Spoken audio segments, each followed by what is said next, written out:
ఒకప్పుడు ఒక చిన్న ఊర్లో లియో అనే 12 ఏళ్ల అబ్బాయి ఉండేవాడు. అతనికి నక్షత్రాలు, ఆకాశం, గ్రహాలు చాలా ఇష్టముండేవి. ప్రతి రాత్రి తన తోటగదిలో కూర్చుని టెలిస్కోప్‌తో ఆకాశాన్ని పరిశీలించేవాడు. ఒక రాత్రి లియో టెలిస్కోప్ ద్వారా ఆకాశాన్ని చూస్తున్నప్పుడు ఒక్కసారిగా ఒక ప్రకాశవంతమైన నక్షత్రం మెరిపిస్తూ భూమిపైకి పడిపోతుంది. అది ఊరి పక్కనే ఉన్న అడవిలోకి వెళ్ళిపోయింది.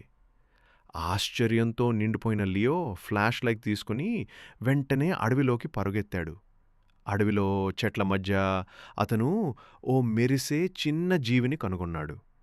అది నక్షత్రం ఆకారంలో ఉండి స్వల్పంగా ఊపిరాడని విధంగా మెరిసిపోతూ నిల్వ ఉంది. దాని కళ్ళలో భయం, నిరాశ కనిపించాయి. అది భూమికి అపాయంగా పడి దారి తప్పిపోయిందని లియోకు అర్థమైంది.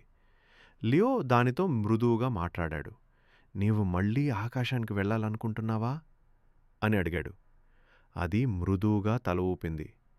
లియో తన ఇంటికి వెళ్ళి రాకెట్ కార్టు తయారు చేయాలని నిశ్చయించుకున్నాడు. తన గ్యారేజ్లో ఉన్న పాత వస్తువులతో లియో కార్టును తయారు చేశాడు.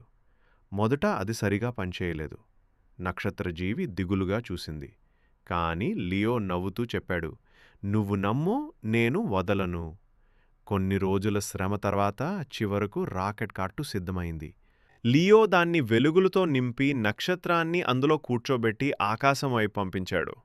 రాకెట్ ఆకాశంలోకి ఎగిరిపోయింది. దాని వెనక మెరిసే జాడ ఉండింది.